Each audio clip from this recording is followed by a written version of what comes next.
हो गया। अब आइए, 12 रबीउल अव्वल मनाने की वजूहात जो लोग देते हैं, चूंकि आज मेरा मौजू यही था कि मैं इसके बारे में कुछ मामला रखूंगा। ये मोहब्बत रसूल की अलामत है, ये इश्क रसूल की अलामत है। जो नबी से मोहब्बत करता है ईद मिलाद मनाता है, जो नबी से नफरत करता है और फलां करता है और ये फलां और फलां, ये लोग इसके इसके मुनकिर है, फलां है। सवाल ये है, क्या वाकई में नबी से मोहब्बत ईद मिलाद मनाने से साबित होती है किसी भी दर्जे में? देखिए, सबसे पहले, इससे पहले कि मौजू पे आगे जाऊं, मैं ये बात की वजाहत करना चाहता हूं कि नबी अकरम सल्लल्लाहु अलैहि वसल्लम की पैदाइश की खुशी हमें भी है। हम उस खुशी के मुनकिर नहीं हैं, हमें भी उस पैदाइश की खुशी है। लेकिन वो खुशी और हमारे गम शरीयत के ताबे है पूरे। नबी अकरम सल्लल्लाहु अलैहि वसल्लम की पैदाइश की खुशी किसे नहीं है बताइए? एक मुनाफिक और एक काफिर को नहीं हो सकती। मुझे भी खुशी है उसकी, लेकिन मेरी हर खुशी और हर गम ताबे है शरीयत के। वो कहेंगी तो मनाऊंगा और इसका इजहार करूंगा, वो नहीं कहेंगी तो रुक जाऊंगा, है ना। हर खुशी और गम हमारे शरीयत के ताबे है। तो पता ये चला कि नबी अकरम सल्लल्लाहु अलैहि वसल्लम खुशी तो हर मुसलमान को पैदाइश की। सवाल ये है कि जो आप बता रहे मोहब्बत रसूल की अलामत यह है कि इस तरह से इस रोज को मनाया जाए, ईद मनाई जाए, खाना खिलाया जाए, जुलूस निकाले जाए, जलसे किए जाए और सदका और खैरात किया जाए और पता नहीं क्या क्या रसूमात, असर के बाद से मगरिब तक फलां और इशा के बाद से फलां, फजर से फलां, ये सब किए जाए। सवाल ये है कि अगर ये वाकई में हुब्बे रसूल की अलामत है, मोहब्बत रसूल की अलामत है, तो नबी से सबसे ज्यादा मोहब्बत करने वाले लोग कौन थे? मैं और आप? नहीं। हमने तो कुछ भी नहीं किया रसूलुल्लाह सल्लल्लाहु अलैहि वसल्लम मोहब्बत जैसी उसका हक था, किया क्या? नहीं किया ना हमने। हमको तो ये तक समझ में नहीं आता वो नबी जिसने हमें हुक्म दे दे कर जो है अपने आप को गमजदा कर लिया, इंसानों तक अपने अल्लाह के अहकाम पहुंचा पहुंचा कर, उसके अहकामात बासानी हमको किताबों की शक्ल में मिलते हैं। वह अहकामात देखकर कभी ये नसीब नहीं होता कि सोच के मैं इस पर अमल करूंगा। ठीक है, देखेंगे, करेंगे, होगा, अभी कहाँ होता है, कर लिया जाएगा, ये मामला है हमारा। सहाबा मोहब्बत करते इसलिए जान दी, माल दिया, पैसा दिया, भी बच्चों को छोड़ा, अपनी सब कुछ कुर्बान कर दिया, है ना। तो अगर ये वाकई मोहब्बत रसूल की अलामत है तो बताइए मुझे कि कितने सहाबा ने ये दिन मनाया किसी भी दर्जे में? मैं अब इसमें कुछ वो नहीं, किसी भी दर्जे में लिस्ट और हाईएस्ट जिसको बोलेंगे, कम से कम और ज्यादा, किस सहाबी से साबित है क्या कि सहाबी ने इस दिन को कोई जिक्र किया, इस दिन मीलाद का जुलूस किया, इस दिन रस्म किया, इस दिन खाना पकाया, इस दिन जो है फलां किया, इस दिन कोई दुआएं की, इस दिन कुछ भी किया? मुझे एक वाक़या दीजिए। एक वाक़े की मोहताज है हम लोग। मुसलमान होने के नाते हम तो जो है दलील के मोहताज होते हैं ना, अल्लाह की किताब के मोहताज है। सहाबा के आसार आ जाए तो हम आगे बढ़ेंगे, वरना हम तो फुल स्टॉप रहता लगा देते हैं। अगर ये मोहब्बत रसूल की अलामत है तो किसी सहाबी ने कभी ये दिन मनाया क्या? मैं ये सवाल कर रहा हूं। मैं कुछ दिन पहले इंटरनेट पे बैठा था तो एक साहब ने लिखा, रहे आप खिलाफ बोलते हैं ईद मिलादुल नबी की। अल्लामा इब्ने तैमिया लिखते हैं कि अगर सलफ इसको मना लेते तो इसमें कोई हर्ज नहीं था। मैंने कहा यही तो खुसूसियत उस आदमी की कि क्या लिखा है उसने, सलफ मना लेते तो मना सकते थे, तब हमारे लिए जायज था। सलफ ने मना सबसे ज्यादा हम नबी को मानते हैं। अच्छा, ये कैसे पता चलेगा तुम सबसे ज्यादा नबी को मानते हो? देख लो, 12 तारीख आएगी रबीउल अव्वल की, हम डेग बजाएंगे, डीजे बजाएंगे, गाने बजाएंगे और नबी के का बर्थडे मनाएंगे, जलूस निकालेंगे और बाकायदा अब तो केक भी काटा जाने लगा, हैप्पी बर्थडे टुडे या रसूल अल्लाह। बाकायदा अब केक काटा जाता है, 40-40 किलो का केक। मेरी जबान से मत कहलवाओ, कहां काटा गया, किस जगह काटा गया? हैप्पी बर्थडे टुडे या रसूल अल्लाह। अच्छा, एक बात बताओ, हमारा बेटा 5 साल का, बर्थडे बना रहे हो, 6 साल का हुआ बर्थडे बना रहे हो, 7 साल का हुआ बर्थडे बना रहे हो, साल बढ़ती जाती है, बर्थडे होता जाता है। एक दिन आता कि बेटा 60 साल का हो जाता है, खुद बनाता है वो अपना, आज मेरा बर्थडे है 60 साल का। अल्लाह के रसूल का हर साल बर्थडे मनाते हो तो नबी की उम्र कितनी हो गई होगी? 1437, 38।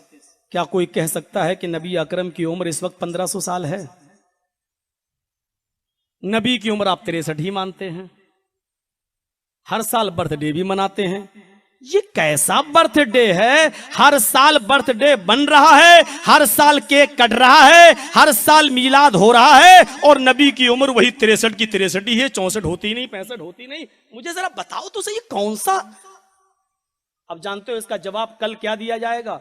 उसके जलसे में मत जाओ, तलाक हो जाएगी, निकाह टूट जाएंगे। मेरे भाइयों जवाब दो मुझे। भाई मेरी उम्र मान लीजिए 42 साल, 42 ईयर्स, एक मिसाल दे रहा हूं। मैंने हालांकि बर्थडे नहीं मनाता हूं, अब बर्थडे बनाया, पिछली साल अगर बनाया तो 41 साल, इस साल मनाया तो कितनी हो गई 42 साल। अगली साल कोई पूछेगा कौन सा बर्थडे, कौन सा जन्मदिन है आपका, कौन सा साल है, 43वां बर्थडे ना। मुलायम सिंह की बनी ना 75वां जन्मदिन, मायावती का 54-55वां जन्मदिन, ये होता ना 55वां, 40वां, 41वां, 42वां। तो जरा बताओ तो मोहम्मद रसूलुल्लाह का जन्मदिन कौन सा हुआ? 1437वां, 1438वां कहना चाहिए ना। तो फिर नबी की उम्र कितनी हुई साहब? इसका जवाब नहीं है मेरे पास। ये मौलाना लोग जाने कि एक तुम खाना जानो और ये बातें मौलाना से। ये है दलील अल्लाह के रसूल को मानने की। कितनी सोच है हमारी मेरे भाइयों। दलील ये होनी चाहिए, हम नबी का जन्मदिन इसलिए मनाते हैं कि नबी अकरम जब तक जिंदा रहे आप मनाते रहे। नबी के इस दुनिया से जाने के बाद अबू बकर सिद्दीक का जमाना आया, 2 साल खलीफा रहे, उन्होंने 2 साल जन्मदिन मनाया। मस्जिदों में चिराग जलाए, लाइटें जलाई, कुमकुमे जलाए, हरी झंडियां लगाई। हजरत अबू बकर के जाने के बाद उमर फारूक का जमाना आया, 10 साल खलीफा रहे। हजरत उमर ने 10 साल मस्जिदों को सजाया, अपने घरों में हरी झंडियां लगाई। ये दलील देनी चाहिए थी, इसलिए हम भी मनाते हैं। हजरत उस्मान ने खिलाफत की 12 साल उन्होंने जन्मदिन मनाया, इसलिए हम मनाते हैं।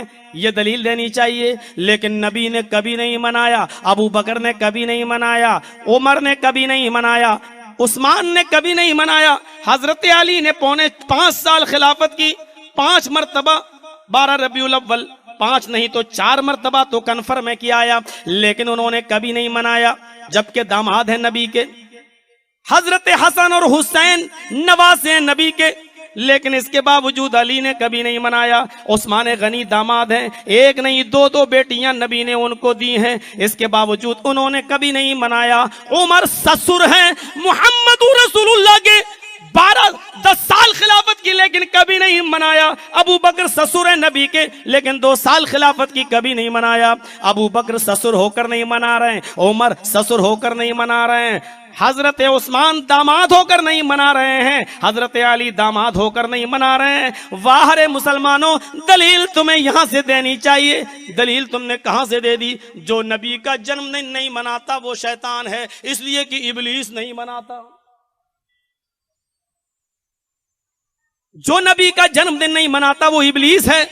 चलो थोड़ी देर के लिए हम तुम्हारी बात मान लेते हैं। अब ये बताओ, अबू बकर ने जन्मदिन नहीं मनाया, वो कौन हुए? उमर फारूक ने जन्मदिन नहीं मनाया, वो कौन हुए? उस्मान ने नहीं मनाया, वो कौन हुए? अली ने नहीं मनाया, वो कौन हुए? कहने लगे ये तफरका फैला रहा है, ये पार्टी बंदी कर रहा है, इसके जलसों में मत जाना, निकाह टूट जाएंगे। जिसने मौलवी जर्जीज की तकरीर सुनी और ममालिक में कि एक ईद मिलादुन नबी मनाया जाता है, वो बर्थडे ऑफ द प्रॉफिट। और अगर आप देखेंगे ये 12 रबी अव्वल है, और जहां तक कि हमें हदीस की रोशनी में हमें यह साबित नहीं होता है कि मोहम्मद सल्लल्लाहु अलैहि वसल्लम ने कभी अपना सालगिरह बनाए, या साहबाज ने या ताइन या तबे ताइन ने कभी उनका सालगिरह बनाए। तो जब मोहम्मद सल्लल्लाहु अलैहि वसल्लम ने कभी कहा नहीं कि मेरा सालगिरह बनाओ, या कभी साहबाज ने नहीं बनाए, और अगर आज हम उनका सालगिरह बनाते तो ये बिदअत हो जाता है। तो सालगिरह बनाने की कोई जरूरत नहीं है, ऐसा कोई इस्लाम एक मजहब के अंदर नहीं है, कुरान में भी नहीं, शरिया में नहीं। ये एक वेस्टर्न कल्चर है कि हमें सालगिरह बनाना चाहिए। और ये अल्लाह सुब्हानहू व तआला की तरफ से कि अगर आप गौर करेंगे 12 रबी अव्वल मोहम्मद सल्लल्लाहु अलैहि वसल्लम का बर्थडे भी है, और साथ साथ उनका इंतकाल भी 12 रबी अव्वल में हुआ। तो अगर मैं आपसे पूछूंगा कि 12 रबी अव्वल उनका डेथ एनिवर्सरी बना रहे, बर्थ एनिवर्सरी बना रहे, तो अल्लाह सुब्हानहू व तआला जैसा कहते मकरू मकरुल्लाह वल्लाहु खैरुल माकिरीन, सूरह अल इमरान में सूरह नंबर 3 आयत नंबर 54 में, कि उनने प्लान किया और प्लॉट किया, अल्लाह सुब्हानहू व तआला ने भी प्लान किए, और Allah is the best of planner. तो ये कोई कुरान और हदीस की रोशनी में साबित नहीं ईद मिलादुन नबी बनाना, और हमें बनाने की जरूरत नहीं है। ये जिस तरीके से क्रिश्चियन लोग ईसा अलैहिस्सलाम का बर्थडे बनाते हैं, ये अलग मजहब है, इस्लामिक मजहब में इसकी कोई इजाजत नहीं।